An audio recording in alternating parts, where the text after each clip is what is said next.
ఎంత భక్తిని పొందినది.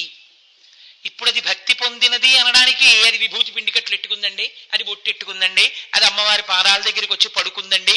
ఆల్ రైట్, పడుకున్నా మీరేం దోషం పట్టక్కర్లేదు. కానీ అది ఏం చేసిందో చెప్తున్నారు. అదిట అదే పనిగా అమ్మవారు తపస్సు చేసుకుంటున్న ప్రదేశము చుట్టూ పరిగెడుతూ అమ్మవారి తపస్సుని భంగం చెయ్యడానికి ఏ ప్రాణి లోపలికి రాకుండా కాపాడుతోందిట. ఎందుకు వచ్చింది, ఏం చేస్తోంది? ఈ మార్పుని ఎందు రావాలంటే ముందెవరి అనుగ్రహం ఉండాలో చెప్తున్నారు. ఆ తల్లి అనుగ్రహం ఉందా? అందుకే పరమాచార్య స్వామి ఎప్పుడు చెప్పేవారు, కామాక్షి చరణ ప్రభావము. అమ్మని స్తోత్రం చెయ్యండి, అమ్మ గురించి ఒక్క మాట చెప్పండి, అమ్మా అనండి, అమ్మ పాదాల మీద కొంచెం కుంకం వేయండి, మీ జీవితాలు మారుతాయని చెప్పేవారు మహానుభావుడు.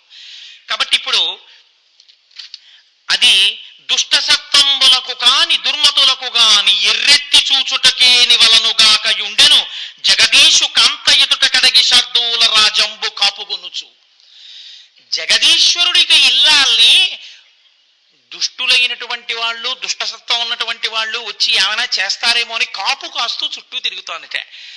జగదీశ్వరునకు చన్నిచ్చు తల్లిగా ఏమి నోమునో చెయ్యి యశోద అంటారు పోతన గారు భాగవతంలో. అలా జగత్తుకు ఈశ్వరుడైన వాడి ఇల్లాలవిడ శక్తి స్వరూపిణి, ఆవిడికి ఈవిడ ఈ పులి కాపు కాస్తోంది. ఏమి భాగ్యం అందింది చూడండి.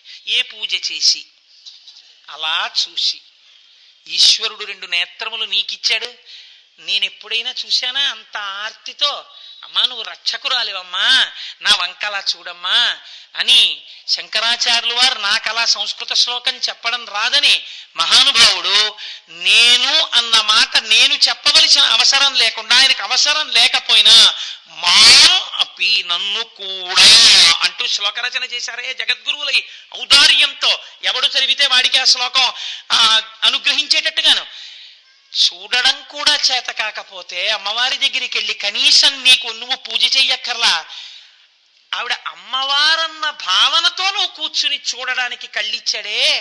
అందుకే అంటారు పోతన గారు భాగవతంలో, కంజాక్షణకు కాని కాయంబు కాయమే పవన గుంభిత చర్మ భస్త్రికాక వైకుంఠు పొగడని వక్త్రంబు వక్త్రమే ఢమఢమధ్వనితోడి ఢక్కగాగా కమలేషు చూడని కన్నులు కన్నులే తనుకుజ్జాల రంధ్రములు కాక, అవి గోడకి పెట్టిన కన్నాలు తప్ప అవి కళ్ళేమిటి? ఆ పాటి చూపు చూస్తే ఉద్ధరించేసింది అమ్మవారు. కాబట్టి ఇప్పుడు ఆ పులి ఎలా తిరుగుతుంటే అమ్మవారు తపస్సు చేస్తోందని చతుర్ముఖ బ్రహ్మగారికి తెలిసింది. ఆయన ఆశ్చర్యపోయాడు. అన్నన్నా ఆవిడే పరబ్రహ్మం కదా, ఆవిడ తపస్సు చేయడం ఏమిటి? ఆవిడికి కోరిక ఏమిటి? ఆవిడ తలుచుకుంటే కోరిక తీరదేమిటి? ఆవిడకి కాదురా కోరిక తీరవలసింది, మా కోరికలు తీర్చడానికి ఈ నాటకం ఆడుతోందమ్మ అని ఇప్పుడు ఆయన పరిగెత్తుకొచ్చాడు. పరిగెత్తుకొచ్చి నమస్కారం చేసి ఆయన అన్నాడు, అమ్మా చాలా చిత్రంగా ఉంది సుమా, ఏమిటమ్మా నువ్వు తపస్సు చేయడం ఏమిటి? నీకు కోరిక ఏమిటి? ఎందుకు చేస్తున్నావమ్మా? నువ్వు ఒక కోరికతో తపస్సు చేస్తున్నావంటే నేను అంగీకరించలేను. మా కోరిక చెప్పుకోవడానికి నీ పాదాల దగ్గరికి వచ్చానమ్మా. ఏమిటో తెలుసా మా కోరిక? అక్కడ శుంభులనేటటువంటి రాక్షసులు లోకమునంతటి భీతిల్ల చేస్తున్నారు. తల్లి నువ్వు వచ్చి వాళ్ళని మర్దించి సంహరించి మమ్మల్ని అందరినీ రక్షించాలమ్మా, అందుకని నువ్వు రావాలని కోరడానికి వచ్చాను తల్లి అంటే ఆవిడంది ఎంత చమత్కారంగా మాట్లాడిందో చూడండి. బ్రహ్మమని గుర్తెరిగి కదా బ్రహ్మ వచ్చి నిలబడ్డారు. కాబట్టి ఇప్పుడు ఆవిడంది బ్రహ్మమైన వాడికి ఎన్ని సంబంధాలైనా ఉంటాయి కదండి, అసలు సంబంధాలకి అతీతమైన సంబంధంలో ఉంటుంది. నన్ను ఒక ఆయన ఒకసారి ఒక అర్థం బర్థం లేని ప్రశ్న ఒకటి అడిగాడు. ఏమండి వెంకటాచలం వెళ్ళినప్పుడు, వెంకటేశ్వర స్వామి దగ్గరికి వెళ్ళినప్పుడు తండ్రి రక్షించు అని నేను అంటాను, తండ్రి రక్షించు అని మా ఆవిడ అంటుంది, అన్నా చెల్లెళ్ళం అయిపోవా? మామయ్య గారు రక్షించండి అను అంటాను, ఆ తప్పు అదేంటి? మామయ్య గారు ఏంటి నేను తండ్రి రక్షించనాలి? ఆ భగవంతుడి దగ్గర అలా ఉండదు, అందరం ఆయన బిడ్డలమే అంటుంది, అలా అనొచ్చా అండి? అన్నా చెల్లెళ్ళం అయిపోయిన దోషం మాకు వచ్చేదా అన్నాడు. నీ మోహం, ఇలాంటి పిచ్చ పిచ్చ దోషాలు ఏం రావు. భగవంతుడి దగ్గరికి వెళ్ళినప్పుడు తండ్రి రక్షించు అని అందరూ అనొచ్చు, మీ బిడ్డలు కూడా అనొచ్చు. అంతేగాని నువ్వు మీ ఆవిడ వెంటనే అన్నా చెల్లెళ్ళు అయిపోవడం, అల్లర్లు అయిపోవడం ఇవేమి ఉండవు. ఇలాంటి వెర్రి వెర్రి ఆలోచనలు వదిలిపెట్టి, ఒక్కొక్కరికి ఎంత ఆశ్చర్యకరమైన ఆలోచనలు వస్తాయో అన్ని విని ఓ వెర్రి అనుమానం ఒకటి పట్టుకుని బయలుదేరుతారు. ఆ అనుమానం చూస్తే అసహ్యం వేస్తుంది. ఎవడో మళ్ళీ వెంటనే ఈ వెర్రి అనుమానాలు ఏమిటని. సరే అలా కోపగిస్తే ఆ కోపం ఇంకోలా కనపడుతోంది. కాబట్టి ఇప్పుడు వచ్చినటువంటి చతుర్ముఖ బ్రహ్మగారు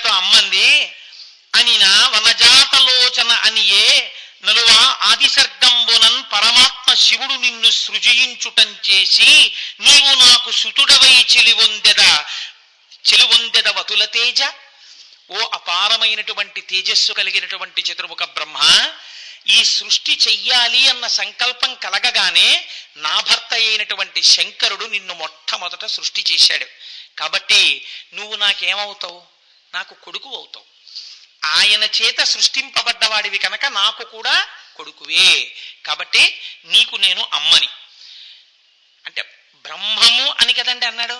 అప్పుడు ఎన్ని అనుబంధాలు, ఎన్ని రకాలుగా, ఎంత చమత్కారంగా మాట్లాడిందో చూడండి. నీ కోరిక నేను ఎందుకు తీర్చాలి అన్నదానికి అమ్మవారు మరణ ప్రజాసర్గమునందిరువగని ఎలికమున మహేశుడు పొడమన్ గురుతందగు శ్వశరుడవు భూధరునకు పితమౌట నాకు తాతవు తాత అంది. మళ్ళీ ఈ లోకాలనన్నింటినీ సృష్టించడం అనేటటువంటిది ప్రారంభమైన తర్వాత నా భర్త గారి అంశతోటి రుద్రుడు నీ కనుబొమల మధ్యలోంచి బయటికి వచ్చాడు. అంటే ఇక్కడ మళ్ళీ మీరు రుద్రుడంటే ఎవరండి, శివుడంటే ఎవరండి, శంకరుడంటే ఎవరండి అని అడగకూడదు. ఎందుకు అడగకూడదో తెలుసా? పరమాచార్య స్వామి ఒక అందమైన ఆఖ్యానం చెప్పేవారు. వెనకటికి ఒక ధనవంతుడు ఒక ఆయన్ని పిలిచి, ఒరే నువ్వు ఒక రోజు పనిచేసి నేను చూసి దాన్ని బట్టి నిన్ను పాలేరుగా పెట్టుకుంటానన్నాడు. ఆయన చాలా కష్టపడి పనిచేశాడు. పనిచేస్తే నిన్ను పాలేరుగా పెట్టుకుంటాను, నువ్వు అడిగిన జీతం ఇస్తాను, కానీ నీ పేరు ఏమిటని అడిగాడు. పెరుమాళ్ అన్నాడు. అయితే పెరుమాళ్ ఆవుల పేడ తీ అని నేను అనలేను, కొంచెం కష్టంగా ఉంటుంది. అందుకని నువ్వు ఒక పని చేయి, నువ్వు అడిగిన జీతం ఇస్తాను, దాంతోపాటు 100 రూపాయలు ఇస్తాను. ఇప్పుడు ముందు నువ్వు మీ ఊరు వెళ్ళి నీ పేరు మార్చుకుని రా, వచ్చిన తర్వాత నేను నీకు ఉపదేశం నీకు నేను ఇక్కడ పనిప్పిస్తానన్నాడు. ఆయన ఊరు వెళ్ళి మళ్ళీ వచ్చాడు. వచ్చిన తర్వాత దారి ఖర్చులు కూడా ఇచ్చాడు కదా. ఏమయ్యా మార్చుకున్నావా పేరు? మార్చుకున్నానండి. ఏమని మార్చుకున్నావు? పెద్ద పెరుమాళ్ళని పెట్టుకున్నానండి అన్నాడు. పెద్ద పెరుమాళ్ళు ఎవరు? ఆయనే. చిన్న పెరుమాళ్ళు ఎవరు? ఆయనే. మీకు ఆ విభూతి యందు ఒక్కొక్క రకమైనటువంటి ఆ ఈశ్వర సంబంధమైనటువంటి రక్షణను మీకు కల్పించుట యందు ఆ మూర్తుల యందు కించిత్ భేదము భాషించవచ్చు, కానీ తత్వతః ఒకటి అని భావన చేస్తూ ఉండాలి. కాబట్టి ఇప్పుడు ఏమైంది? నీ యొక్క కనుబొమల మధ్యలోంచే రుద్రుడు పుట్టాడు, ఈశ్వరాంశ సంభూతుడై. కనుక ఇప్పుడు నీ కనుబొమల మధ్యలోంచి పుట్టినటువంటి వాడికి నేను భార్యని. కాబట్టి నువ్వు నాకేమవుతావు? మామగారు అవుతావు. ఇందాక ఏమయ్యాడు?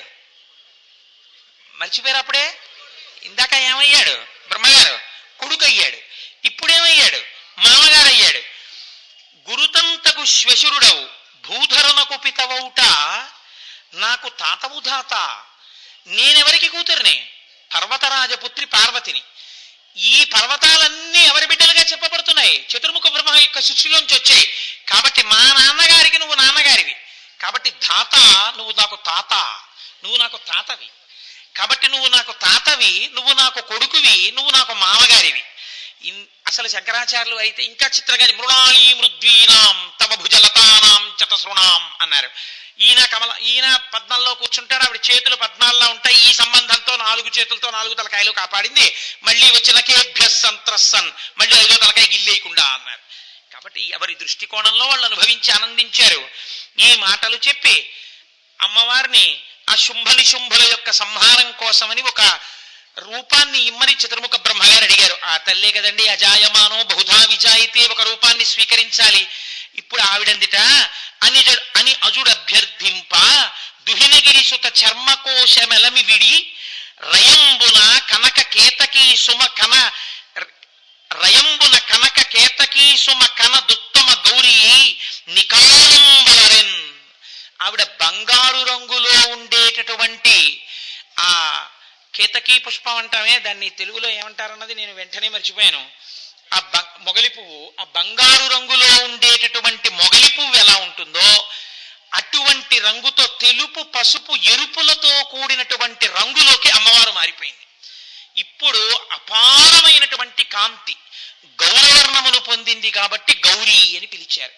కీర్తన చేయబడుతుంది కాబట్టి గౌరీ అని పిలిచారు. ఆమెనే అందరూ పొందవలసి ఉంటుంది కాబట్టి జగజ్జనని కనుక ఆవిడ అనుగ్రహంతో ఈశ్వరుడు యందు చేరవలసి ఉంటుంది కాబట్టి ఆవిడ్ని గౌరీ అని పిలిచారు. గౌరవర్ణంతో తెలుపు పసుపు ఎరుపుల రంగుతో తాను మారి తన నల్లని శరీరాన్ని పావు కుబుసం వదిలినట్టు అమ్మవారు లీలామాత్రంగా శరీరాన్ని విడిచి ఈ శరీరమునకు కౌశికి అనబడేటటువంటి పేరు వస్తుంది.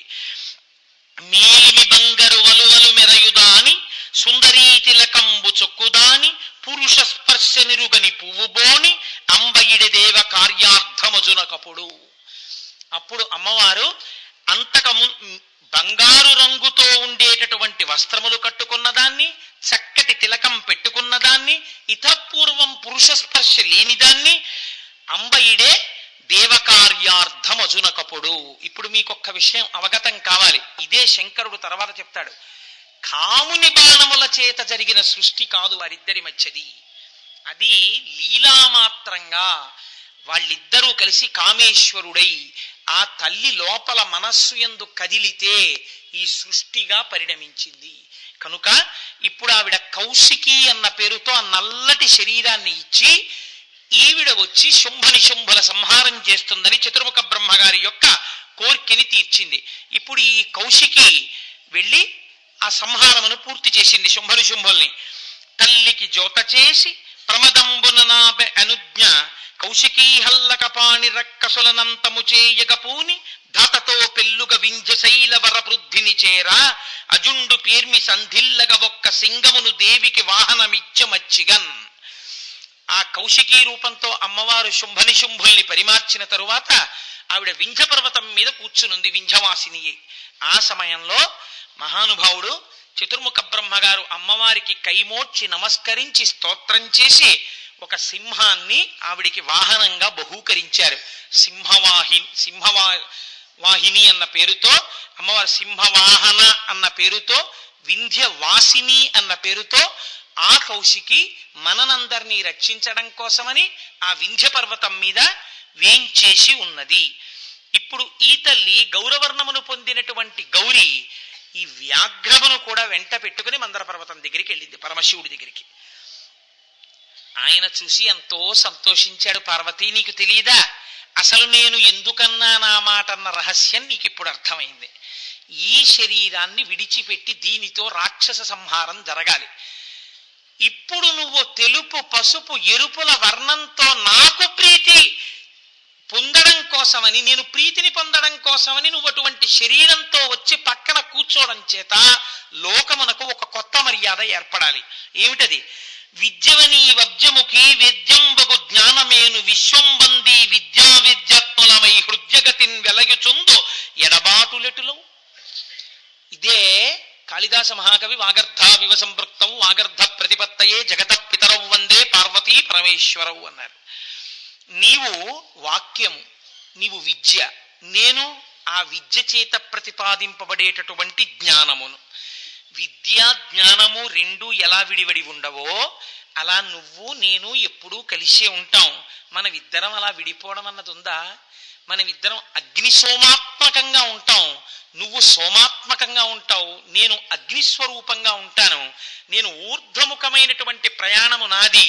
అందుకే మీరు అగ్నిహోత్రాన్నో పుల్లకో దేనికో వెలిగిస్తే ఇలా పైకి లేస్తుంది. నువ్వు సోమరసాత్మకమై కిందకి వెడతావు. నేను ఈ సృష్టినంతటినీ లయకారకుడనై కేవలము బూదిగా మార్చి ఉంచినప్పుడు సోమరసాత్మకమైనటువంటి నీ అనుగ్రహ ప్రవేశము చేత మళ్ళీ తిరిగి పునఃసృష్టి జరుగుతోంది. కాబట్టి ఈ సమస్తము మన ఇరువురమై ఉన్నాము. మనము విడివడినది ఎప్పుడు పార్వతి? అసలు మనం విడివిడమన్నది లేనే లేదు. ఎందుకు గాని మనకు ఎడుబాటు లేదిప్పుడు. అట్టి మన వియోగమద్భుతంబు లోకరక్షణ కొరకు చేకొంటి మా కృతులు అస్మదీయ లీల అనుగ వృధగా అవుని వృధగా. అయ్యయ్యో పార్వతి, నా యొక్క హృదయం నీకు తెలియకుండా ఉంటుందా? ఎందుకు గాని మనకు ఎడబాటు లేదెప్పుడు. మనం ఎప్పుడూ అసలు ఒకరి నుంచి ఒకరు విడివిడి ఉండేవాళ్ళం కాదు. అట్టి మన వియోగమద్భుతంబు, అటువంటిది నువ్వు నా మీద కోప్పడి దూరంగా వెళ్ళినట్టుగా కనపడడం ఒక అద్భుతం. లోకరక్షణ కొరకు చేకొంటి మాకృతులు, లోకరక్షణం కోసమని మనం ఇద్దరం ఇలా ఆకృతులను స్వీకరించాం. ఆవిడంటే ఆయనే, అందుకని నువ్వు ఈ కొత్త ఆకృతిని స్వీకరించావు. ఇందులో ఒక కొత్త లోక రక్షణం ఉన్నది. అస్మదీయ లీల యగుని వృధగా, మనం చేసినటువంటి ఈ లీల వృధాగా పోతుందా? వృధాగా పోదు. ఇది రాబోవు కాలంలో లోకమునకు రక్షణ హేతు అవుతుంది ఒక రకంగా గౌరీ అన్నాడు. దేవతల కార్యమెదలో భావించి ఏ కాళియంటి భామామణి నిన్న విధంబుని విరుంగని దై వెలసెనే అలుగనేల అందులకిటులు. నా మనస్సు నీకు తెలియకుండా ఉంటుందా? నువ్వు నిజంగా అలుగుతావా? నా మీద అలకుంటుందా?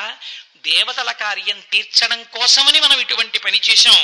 ఇందులోనే ఒక అందమైనటువంటి లోకరక్షణ హేతు అయినటువంటి విషయము కూడా ప్రతిపాదింపబడి ఉన్నది పార్వతి అన్నారు. నేను చాలా సంతోషపడిపోయిన విషయం ఏమిటంటే, ఈ విషయం మీద ఇప్పుడు నేను ఏ గౌరి ప్రాదుర్భావము గురించి మాట్లాడానో అదే విషయాన్ని గురించి ఇందులో లోకరక్షణ అన్న మాటకి ఎక్కడ ఉన్నది, ఇది ఎలా సమన్వయం అవుతోంది అని మాట్లాడుతూ మాట్లాడుతూ మధ్యలో ఆగుతూ నాకు ఆ మాటలు కూడా ఇప్పటికీ మర్చిపోను. దాని వ్యాఖ్యానమునందు బ్రాకెట్లు పెట్టి మౌనము వహించి మహాగురువు కాసేపు నవ్వుతూ మౌనము వహించిరి అని బ్రాకెట్లు పెట్టారు. పరమాచార్య చెప్తూ చెప్తూ ఆగి మళ్ళీ నవ్వి మళ్ళీ చెప్పి ఎంత లోపల అమ్మవారి అనుగ్రహాన్ని అనుభవించారో.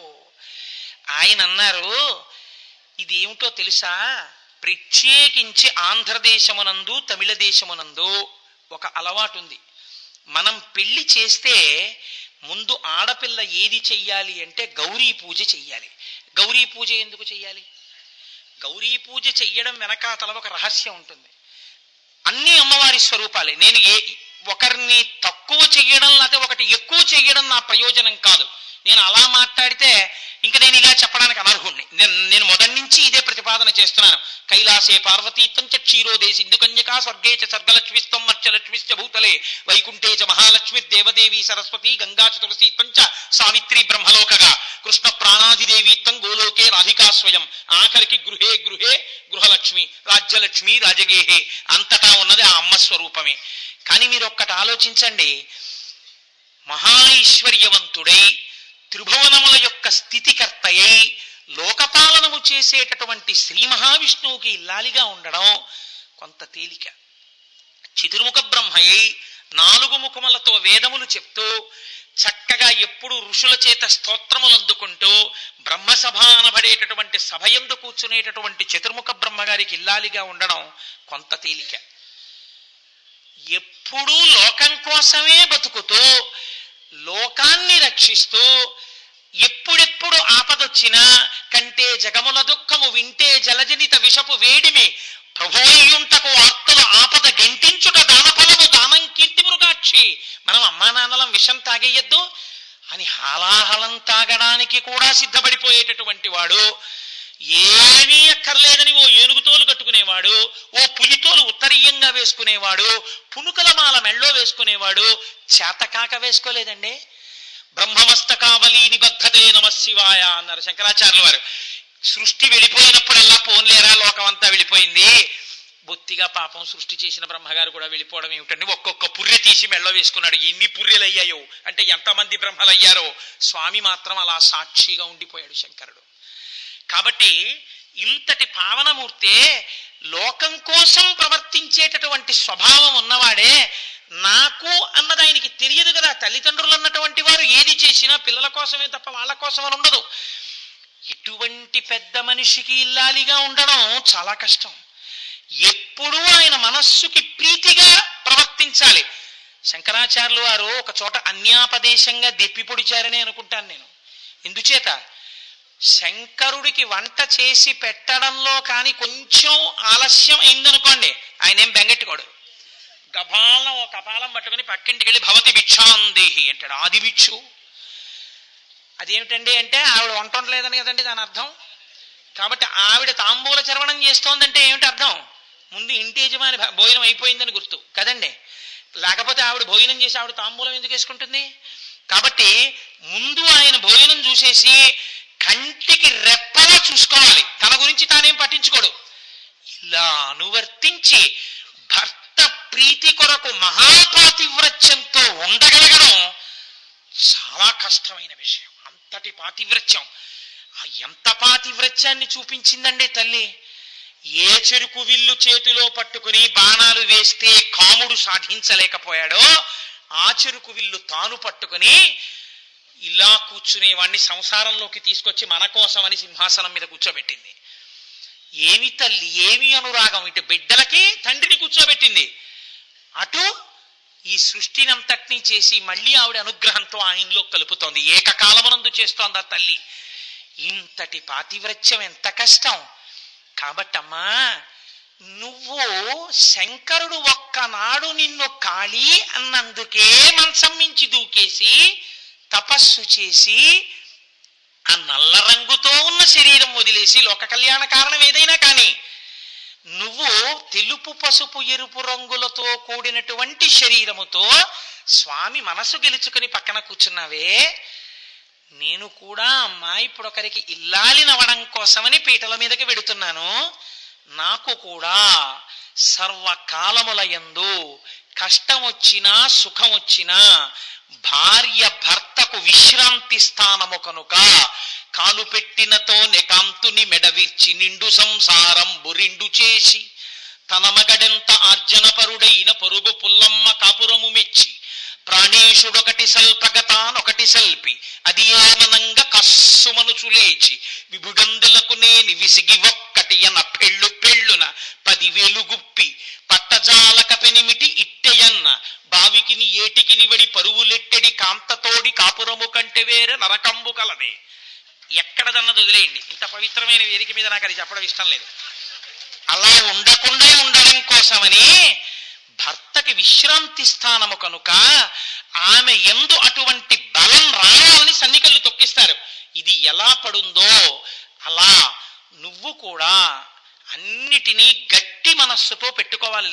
అత్తవారింటిలోకి వెళ్ళగానే ఆడబడుచుల మీద, మరిది గారి మీద, మామగారి మీద, అత్తగారి మీద వేరొక రకమైన మాటలను భర్తకి చెప్పి కష్టం కలిగించి ఇంటిని రెంటు చేయకు అని, అమ్మా నా భర్తని అనుగమించి నా భర్త శుశ్రూష చేసి నా భర్త పొంగిపోయేటట్టుగా ఆయన మనస్సు నేను గెలుచుకోవాలి, శాసించి కాదు. ఏది చేస్తున్నా అయ్యో దానికి తెలియకుండా చెయ్యడమా, నన్నంత అనుగమించే మనిషి కదా అని దానికి చెప్పి చేద్దామని చేసేటట్టుగా భర్త మనస్సు గెలుచుకోగలిగిన స్థితిని నాకు కల్పించమ్మా.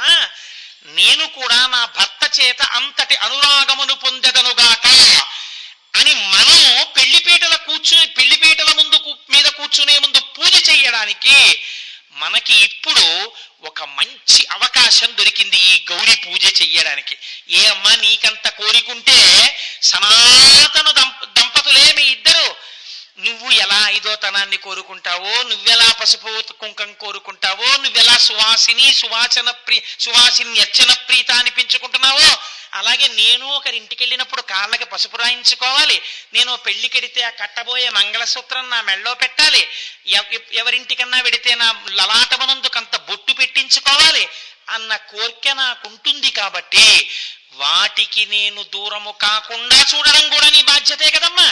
నువ్వు ఎలా పెద్దింటమ్మవై పసుపు కుంకాలతో ఉండి గౌరివయ్యావో మమ్మల్ని కూడా అలా కాపాడు అని పెళ్లి కూతురు గౌరీ తపస్సు చేస్తోంది.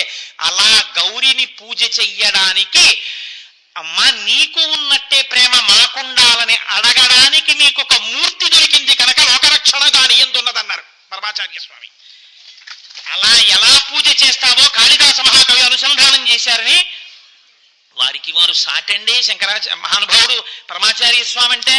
ఆయన అంటారు ఒక చోట, ఎప్పుడైనా మనం ఆ అమ్మవారికి పూజ చేస్తే గౌరీ పూజ తప్పకుండా 2 పదార్థములు లేకుండా ఆడపిల్లలతో పూజ చేయించవద్దు అన్నారు. అవే అవటుతట ఘటిత చూలీం తాడిత పలాశ తాతంకాం వీణా వాదన వేళా కంపిత శిరసం నమామి మాతంగీం. అవటు తట ఘటిత చూలీం తాడిత పలాశ తాతంకాం.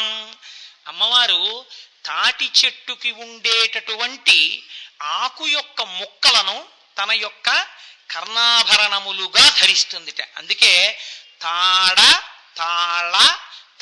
వృక్షము తాళి అన్న మాటతో పూర్వము మంగళసూత్రము కట్టేటప్పుడు దాని యందు కూడా ఒక పచ్చి తాటాకు పెట్టేవారని, అసలు పూర్వకాలంలో కర్ణాభరణములుగా తాటాకులే పెట్టుకునేవారని, తాటి ఆకు నల్లపూసలు అక్కడ పెట్టకుండా గౌరీ పూజ చేయించవద్దని తల్లిదండ్రులందరూ గౌరీ పూజ చేయించేటప్పుడు అమ్మవారి పాదముల దగ్గర ఈ రెండిటినీ పెట్టి వీలైతే అమ్మవారిని అలా అలంకృతని చేసి కూతురు చేత ఆ గౌరీ పూజ చేయిస్తే అమ్మవారి అనుగ్రహము ప్రసరించడం చేత ఆమె భర్తకి ఏదైనా గండం ఉన్నా దాటి ఆమె దీర్ఘ సౌమంగళ్యాన్ని పొందుతుంది అని చంద్రశేఖర పరమాచార్య స్వామి వారు మన తూర్పు గోదావరి జిల్లాలోనే అమలాపురంలో ఒక సభలో ప్రసంగం చేస్తూ అనుగ్రహ భాషణం చేస్తూ చెప్పారు. కనుక ఆ గౌరీ అనబడేటటువంటిది ఎంత గొప్పదో చూడండి. మనకి ఇప్పటికీ ఎటువంటి వారి గురించి చెప్పుకుంటామంటే లోకంలో రెండు రకాలుగానే స్త్రీ పురుషులు దాంపత్యమునందు వ్యవహరించాలి. స్త్రీ గొప్పతనమేమి అంటే ఆడది వివాహం అయ్యేంత వరకు యోగ్యుడైన పురుషుణ్ణి భర్తగా కటాక్షించమని భగవంతుణ్ణి ప్రార్థన చేస్తుంది. వివాహం అయిపోయిన తర్వాత భర్తయే పరమాత్మ అని ఉపాసన చేస్తుంది. పురుషుడు రెండు చెయ్యాలి. ఒకటి గురువుని ఉపాసన చెయ్యాలి, రెండు పరమేశ్వరుణ్ణి ఉపాసన చెయ్యాలి. ఈ రెండిటి యందు వైక్లభ్యము పనికిరాదు. గురువుని ఉపాసన చేసేటప్పుడు గురువు గారి దగ్గర నువ్వు నడువడి నేర్చుకోవాలి, గురువు గారికి నువ్వు నడువడి నేర్పే ప్రయత్నం చేయకూడదు. అలాగే ఈశ్వరుణ్ణి నువ్వు స్తోత్రం చేసేటప్పుడు ఆయన వలన నేను అనుగ్రహింపబడుతున్నాను, నా యొక్క సంకల్ప బలమునకు భగవంతుని యొక్క అనుగ్రహము కూడా తోడవ్వాలన్న భావన పురుషుడి యందు ఎప్పుడు ఉండాలి. ఇదే సీతమ్మ తల్లి అడుగుతుంది సుందరకాండలో, కశ్చిత్ పురుషకారంచ దైవంచ ప్రతిపద్యతే అని అడిగింది. ప్రయత్నమును దైవముతో విడిచిపెట్టకుండా రాముడు కలుపుతూ ఉన్నాడా అని అడిగింది. ఎందుకని ఒకసారి దశరథ సంకల్పం వీగిపోయింది. ఈ రెండిటిని సమన్వయం చేసుకుంటూ జీవితంలో వెళ్ళగలుగుతున్నాడా? ఇది మగవాడికి అందం, అది స్త్రీకి అందం. ఇటువంటి వారిద్దరూ సంసారంలో కలిసి నడిస్తే లోకానికే అందాన్ని ఇవ్వగలిగినటువంటి బిడ్డలు పుడతారు. మీరు చూడండి, నేను మీకు ఇటువంటి ఉదాహరణ ఒకటి చూపించకపోతే పార్వతీ పరమేశ్వరానుగ్రహంతో అటువంటి దాంపత్యాలు ఉండేవి అనడానికి నేను ఒక ఉదాహరణ చూపిస్తేనే నా మనసు తృప్తి పడుతుంది. భార్య యొక్క గొప్పతనాన్ని ఎవరు చెప్పాలండి? భార్య గొప్పతనం చెప్పాలంటే ఆవిడ ఇంత గొప్పది అని లోకం చెప్పడం కాదు, క్లబ్బులు చెప్పడం కాదు, సొసైటీలు చెప్పడం కాదు, బిరుదులు ఇవ్వడం కాదు, లేకపోతే పదవులు తెచ్చుకోవడం కాదు, అవి కాదు. నా భార్య ఇంత గొప్పది అని తన భర్త పొంగిపోయిన నాడు అది ఆవిడ యొక్క ఉపాసనకి భర్తని ఎంత అనుగమించిందన్న దానికి కితాబ్. సత్యహరిశ్చంద్రీయంలో హరిశ్చంద్రుడు అంటాడు చంద్రమతీదేవిని గురించి, జవదాటి ఎరుగది యువతీ లలామంబు పతి మాట రతనాల పైడి మూట అడుగు తప్పి ఎరుంగదత్తమా మలయాజ్ఞ అసమాన భక్తి దివ్యానురక్తి అనుమాత్రమైన బొంకను మాట ఎరుగది కలుష విహీన నవ్వులకునైన కోపం బెరుంగది గుణ వితాన నితాంత ఎరులెంత తను దూరుచున్న సొంత ఈ లతాంగి సమస్త భూపాల మకుట భవ్య మణికాంతి శబలిత పాదుడైన సార్వభౌమని శ్రీ హరిశ్చంద్రు భార్య దాసిగా నీవెగొనరయ్య ధన్యులార. కాశీపట్టణంలో తన భార్యని అమ్మకానికి పెట్టినప్పుడు చెప్తాడు, ఈవిడ్ని ముందమ్మేయడం నేను నా సమస్త సుఖశాంతులను పోగొట్టుకుంటున్నాననడానికి గుర్తు. ఈవిడ ఎవరో తెలుసా? జవదాటి ఎరుగది యువతీ లలామంబు పతి మాట రతనాల పైడి మూట. భర్త మాట రతనాల మూట ఈమెకి ఎన్నడూ జవదాటి ఎరుగదు. నేను ఇది చెయ్యి అంటే అలా కుదరదు అని అన్న సందర్భం లేదు. భార్య గొప్పతనాన్ని భర్త ఆవిష్కరిస్తున్నాడు. అడుగు తప్పి ఎరుంగదత్తమా మలయాజ్ఞ అసమాన భక్తి దివ్యానురక్తి. ఇప్పుడు ఆవిడ్ని బానిసగా కొనుక్కోవడానికి యోగ్యమైన లక్షణాలు చెప్తున్నాడా? ఆవిడ దూరం అయిపోతోందన్న బెంగ చేత ఆవిడే వెళ్ళిపోయిన నాడు తన ప్రాణమే వెళ్ళిపోతోందని బాధపడుతూ మాట్లాడుతున్నాడా? ఇది గౌరీ తపస్సుకి గౌరీ పూజకి ఫలితం. అనుమాత్రమైన బొంకను మాట ఎరుగది కలుష విహీన నవ్వులకునైన. ఆయన సత్యహరిశ్చంద్రుడు. ఆయన అంటున్నాడు, ఎప్పుడూ అణుమాత్రమైన బొంకడం ఈ చంద్రమతీదేవికి తెలియదు. కోపం బెరుంగది గుణవితాననితాంత ఎరులెంత తను జూరుచున్న సొంత. ఇతరులు తనున్ని తిడుతున్నా తిరిగి తిట్టడం తెలియనటువంటి కాంత. ఈ లతాంగి సమస్త భూపాలమకుట భవ్యమణి కాంతి శబలిత పాదుడైన సార్వభౌముని శ్రీహరిశ్చంద్రు భార్య దాసిగానీ పెగొనరయ్య ధన్యులారా. ఇటువంటి ఆవిడ చేత దాస్యమును చేయించుకున్నవాడెవడో, ఇంతటి మహాపతివ్రతని దాసిగా పొందినవాడు ధన్యుడు. ఎవరొచ్చి పుచ్చుకోవాలండి? ఈశ్వరుడు పుచ్చుకున్నాడు. ఎవరు అంతటి మహాపతివ్రతంతోటి దాష్టీకం చేయించుకోగలిగిన మొనగాడు? ఆవిడ ఎంత గొప్పదో. భారతదేశంలో అమ్మవారిని ఉపాసన చేసి భర్త అడుగుజాడలలో నడిచినటువంటి స్త్రీలు ఈ జాతికి ఎంత వన్నె తెచ్చారో చూడండి. ఆయన చెప్పుకున్నాడు, సాధ్వి ఈవిడే లేకపోతే నా బ్రతుకెక్కడుందన్నాడు. ఒక చోట ఆవిడ గురించి చెప్తూ, నీవే కదా నాకు ఇఖిలేప్సితంబులు అవగతంబులు నర్చు కల్పతరు. భార్య అంటే ఏమిటో చెప్పుకున్నాడు. నీవు నాకు సమస్త సుఖములను ఇచ్చినటువంటి కల్పతరువు.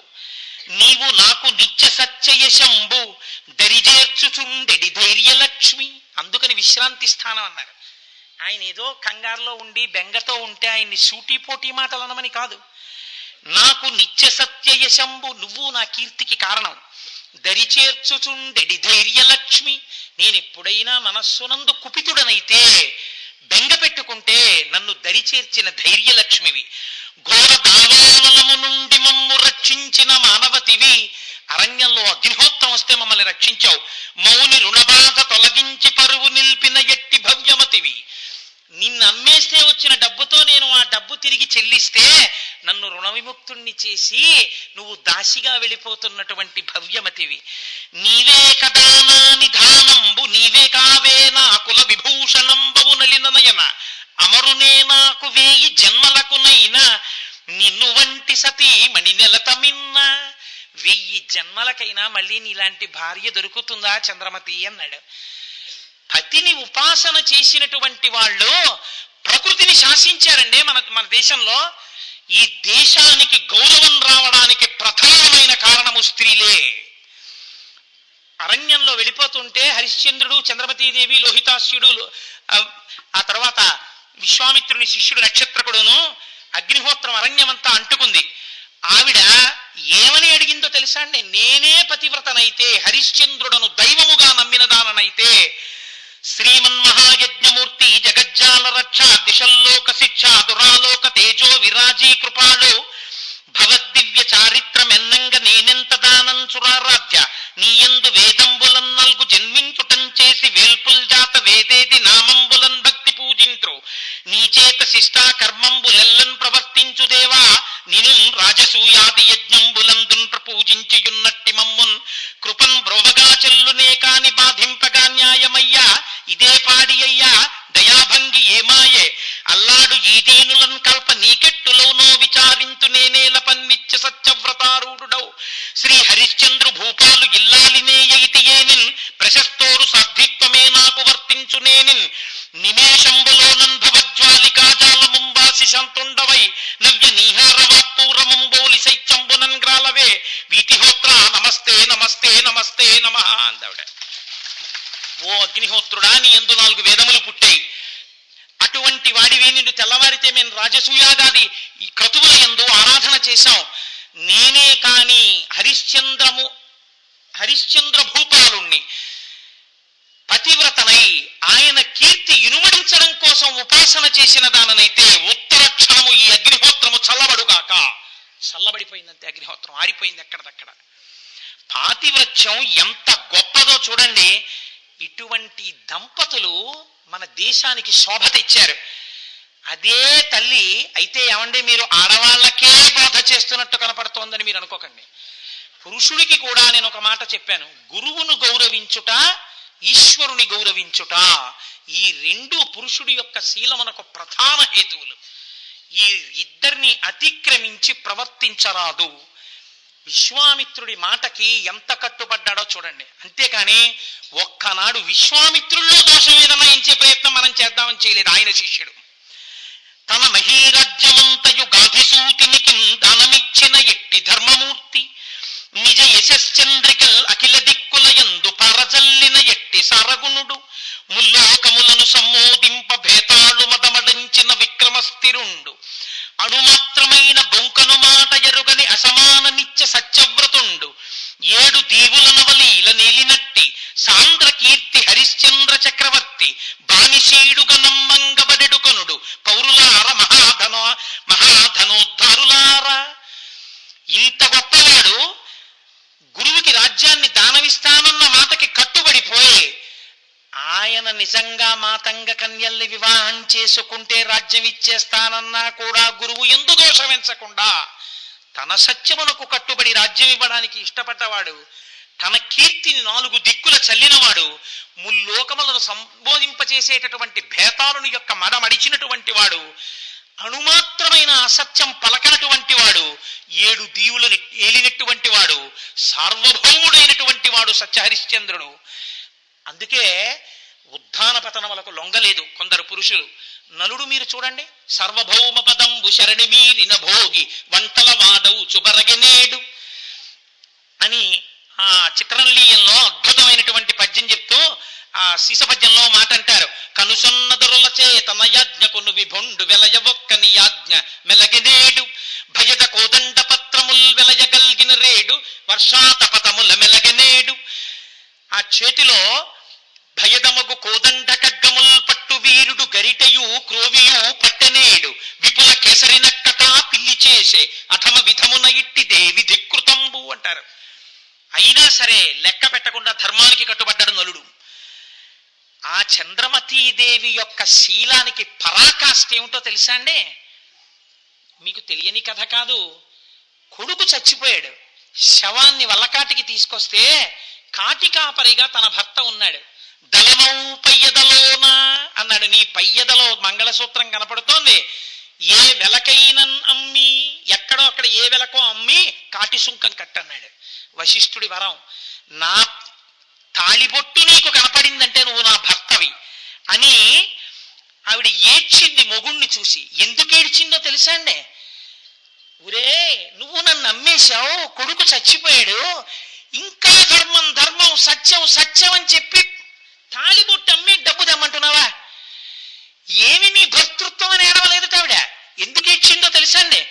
పసిడి మేడలో నివసించు ప్రభునక కటకట ఈ వల్ల కటి వసతి, కనుసొన్న దొరలచే పనులందుకును మీక ఈ నికృష్టమైన వాని సేవ, అలరు తెనియలతో అరగించెడి మీక అకట శవాల పిండాసనంబు, జిలుగు బంగారు దుస్తులు ధరించెడి మీక పొలుసు కంపులయు ఈ బొంతకోక, కనుల మీ ఎట్టి దుస్థితి కనిన నాకు చావు రాకున్నదెంతని సంతపింతు, హా హరిశ్చంద్ర సార విద్యాపనీంద్ర బుధజన మనశ్చకోర సంపూర్ణ చంద్ర అందావిడ.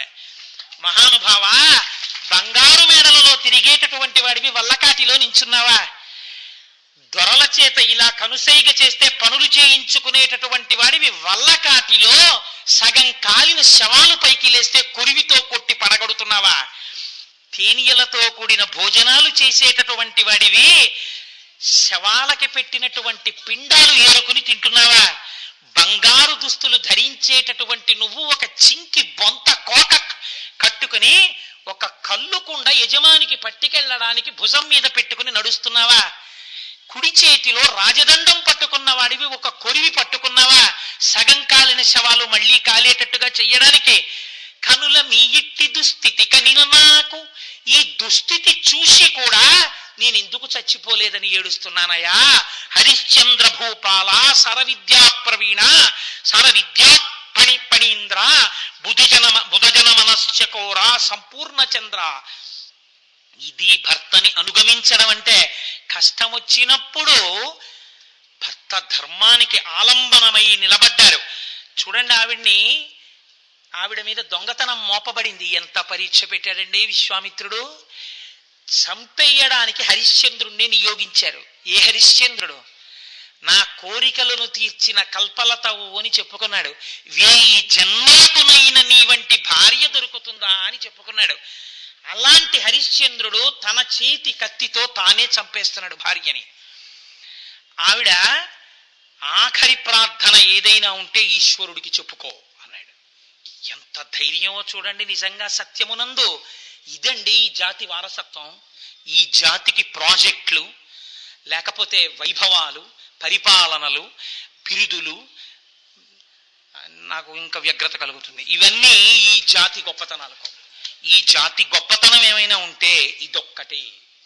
దీనికోసం వెంపర్లాడే దేశాలు, దీని ముందు మోకరిల్లే దేశాలన్నీ. ఆవిడ ఆఖరి కోరిక ఈశ్వరుణ్ణి అడిగింది. ఇదే నా కడసారి ప్రార్థనము తండ్రి సర్వభూతేశ. కాశీ విశ్వనాథుడిని అడుగుతోంది. నే ఎదనే మోక్షపదంబు కోర ఇక ఎన్ని జన్మముల్ నాకు నీ వదవంచేగిదు అన్ని జన్మములకిట్లో నిత్య సత్యవ్రతున్ సదత్కార్య విచార ధీరుని హరిశ్చంద్రున్ పతించేయుమి.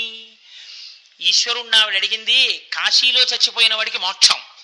ఈశ్వర, నేను మాత్రం మనస్సులో మోక్షమును కోరట్లేదు.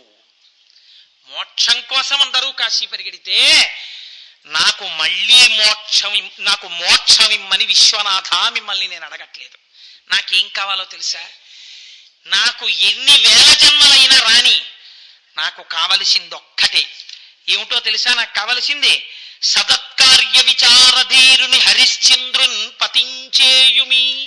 ఇదిగో నా కంఠాన్ని ఉత్తరించడానికి కత్తి ఎత్తిన నా భర్త ఉన్నాడే, ఇంత ధర్మమూర్తి, సత్యవ్రతాన్ని నిష్టగా పాటించేవాడు, ఈయనకే భార్యగా చేయి తండ్రి అంది.